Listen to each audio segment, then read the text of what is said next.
Meditations for every day in the year by Bishop Richard Challoner. On the happiness of heaven.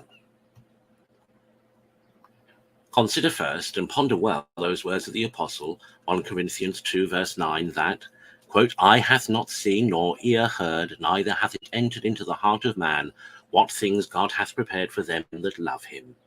Close quote.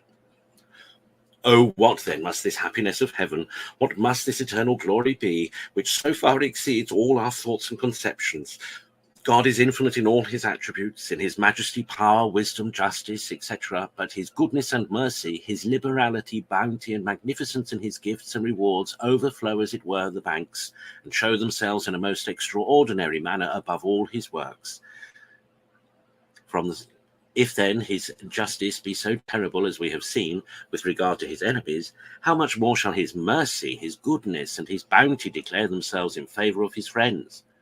Oh, what then must this blessed kingdom of heaven be, which in his infinite goodness he has prepared for his beloved children, which he has contrived by his infinite wisdom, and effected by his infinite power, for the manifestation of his glory, and for the entertaining them all with an eternal banquet worthy of himself?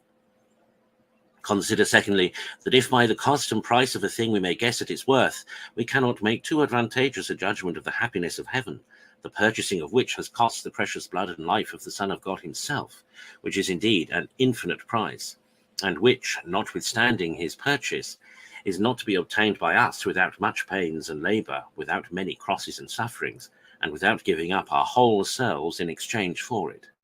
And after all, though we were to labour ever so hard all our lifetime for the acquiring of it, and should give ourselves and all things else for it, yet our labours and all, and whatsoever we can give, bear so little proportion with the greatness of this happiness, that we are said even so to receive this water of life at free cost. Nay, though we should even suffer 1,000 deaths for the sake of this eternal life, we are still assured that the sufferings of this present time are not worthy to be compared to this heavenly glory that is to come. So much does the bliss of heaven exceed all that we can say, think, or conceive. Consider, thirdly, the definition divines give of beatitude, or eternal happiness, when they term it a state made perfect by assembling together and comprising in itself all good things. Status omnium bonorum aggregatione perfectus.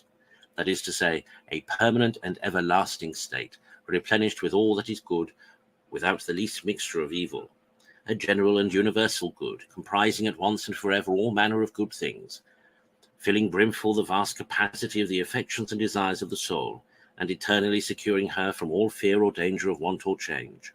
O my soul, see then thou turn all thy pursuits after this time and eternal felicity. All things else are but mere toys in comparison with this thy sovereign and universal good.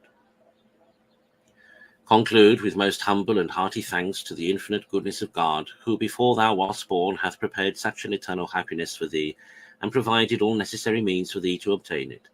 But resolve at the same time to be diligent in the use of all these means of thy salvation.